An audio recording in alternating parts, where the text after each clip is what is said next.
Hai, Assalamualaikum. Okey, hari ini saya nak tunjukkan cara macam mana untuk kita buat tuntutan tribunal untuk kita tuntut balik duit kita sama ada kita kena scam ataupun kita rasa teraniaya oleh seller-seller yang tidak bertanggungjawab di luar sana. Okey, macam contoh jika korang rasa seller ni charge barang ataupun servis ni terlalu tinggi, korang sebenarnya boleh buat tuntutan tribunal. Dan juga jika korang kena scam pun, korang boleh buat tuntutan tribunal. Okey, sebelum kita pergi dengan lebih lanjut macam mana untuk buat tuntutan tribunal ni, okey, di sini saya nak beritahulah. Okey, untuk tuntutan tribunal ni kita tidak boleh menggunakan peguam, dan untuk tuntutan tribunal ni jumlah wang untuk ganti rugi ataupun untuk kita tuntut tak boleh melebihi sebanyak 25,000. So maksudnya di sini jika kita nak buat tuntutan tribunal ni, okey, amount ataupun jumlah untuk kita buat tuntutan ganti rugi ni dia tak boleh melebihi sebanyak 25,000. Okey, jika melebihi 25,000, korang perlu pergi ataupun buat tuntutan di mahkamah yang lebih tinggi lagi.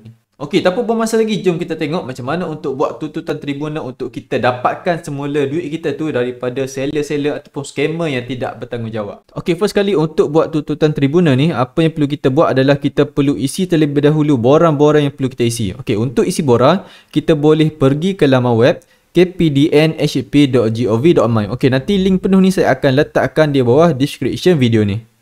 Okey, kemudian kita tengok pada pertanyaan tuntutan iaitu borang 1, kita just muat turun di sini ataupun kita download. Jadi saya rekomenkan jika korang nak download borang ni, korang perlu guna PC ataupun desktop saja. Okey, sebab jika korang guna smartphone dia akan lebih susah sikit lah.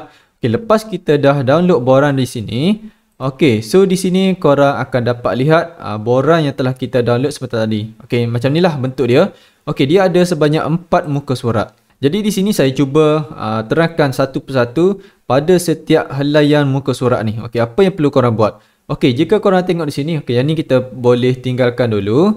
Okey, nama pihak yang menuntut ni adalah nama kita. Okey, kemudian nama kad pengenalan kita, alamat kita dan info yang perlu korang tulis di sinilah. Okey, kemudian nama penentang ni adalah nama scammer ataupun seller yang tidak bertanggungjawab tu. Okey, sebab tu saya beritahu jika korang kena scam ataupun korang rasa teraniaya, korang perlu buat dulu report polis. Lepas kita dah buat report polis, okey, nanti korang boleh pergi ke bank dan cuba minta info mengenai scammer ataupun seller yang korang nak tuntut duit tu. So nanti pihak bank dia akan adalah ke semua info yang korang boleh tulis di sini. Okey, sebab tu saya katakan report polis ini dia memang tak membantu dalam hal-hal scammer ataupun korang rasa tertipu oleh seller. Tapi bila korang nak buat tuntutan tribunal ni, report polis sangat membantu untuk kita dapatkan ke semua info ni. Nanti lepas korang dah buat report polis, okey, korang boleh pergi ke bank dan beritahu kepada pihak bank ni untuk korang dapatkan info scammer ataupun seller ni untuk tujuan mahkamah. Okey, nanti saya rasa mereka akan berilah ataupun mereka akan memberi kerjasama kepada korang.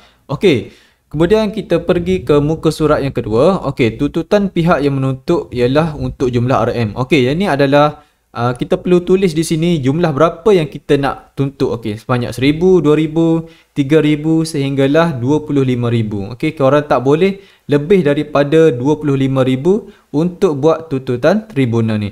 Okey, kemudian pada butiran-butiran tuntutan ni, korang boleh tulislah di sini apa barang yang korang nak tuntut tu. Okey, ataupun jika korang ada bukti mengenai transaksi wang atau apa, korang boleh letakkan di sini.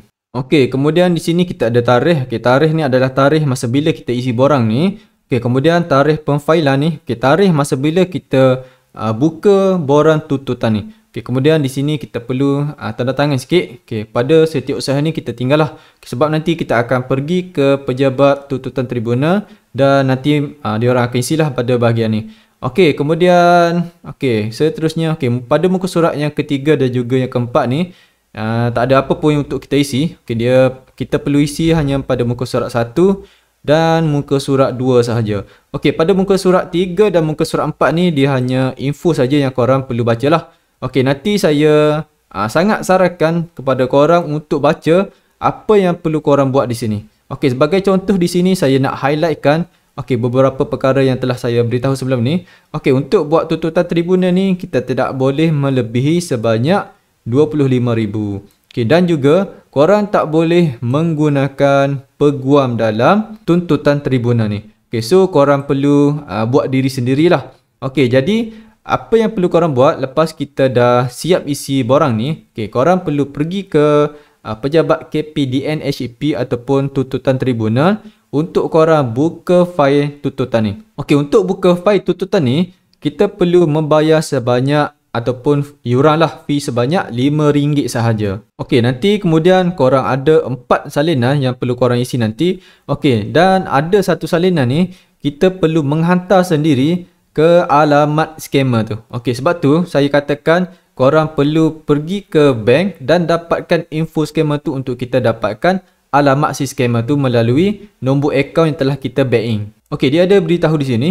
Okey, ni jika korang bacalah. Okey, pihak yang menuntut, okey, iaitu kita lah, hendaklah menyerah borang satu kepada penentang ataupun scammer dengan, okey, yang pertama sama ada dengan pos berdaftar, ataupun jika kita tahu alamat si scammer tu, kita boleh berikan sendiri borang yang telah kita isi tadi kepada scammer ni. Okey, untuk info lanjut, lepas korang dah buka fail tuntutan ni, korang boleh tanya direct kepada staff yang menjaga di situ lah. Okey, persoalan di sini, macam mana jika si scammer ni dia tidak mengendahkan surat daripada tuntutan tribunal ni? Okey, untuk pengetahuan korang, jika si scammer ni dia tidak mengendahkan surat ataupun borang daripada tuntutan tribunal ni, pihak mahkamah boleh mengeluarkan waran tangkap untuk polis datang menangkapnya. Sebab tu saya sarankan kepada korang yang pernah kena scam, buat tuntutan tribunal ni. Sebab tuntutan tribunal ni akan buatkan kes korang tu sampai selesai. Okey, ada kata si scammer ni dia bagus. Okey, dia dengan arahan untuk pergi ke mahkamah untuk selesaikan kes ni. Okey, nanti di mahkamah, okey, jika pihak hakim rasa kemenangan tu pada pihak kita, pihak hakim akan mengeluarkan satu award lah, okey, kepada pihak si scammer ni untuk membayar ganti rugi kepada kita. Jadi di sini korang tak perlu risaulah, okey, sebab bila pihak mahkamah dah keluarkan award kepada si scammer untuk membayar ganti rugi kepada kita, saya boleh katakan benda tu terjamin. Sebab jika si scammer ni dia tak bayar ganti rugi, pihak mahkamah boleh mengeluarkan waran tangkap untuk polis datang menangkapnya. Okey, saya rasa saya dah terangkan dengan begitu detail macam mana untuk kita buat tuntutan tribunal sampai kes kita ni selesai. Tapi jika korang rasa masih ada tertinggal info yang saya tak beritahu, korang boleh tinggalkan komen di bawah ni dan nanti saya akan jawab. Baik, itu saja video perkongsian saya pada kali ini. Jangan lupa untuk follow saya di Instagram dan juga jangan lupa untuk subscribe pada channel ini.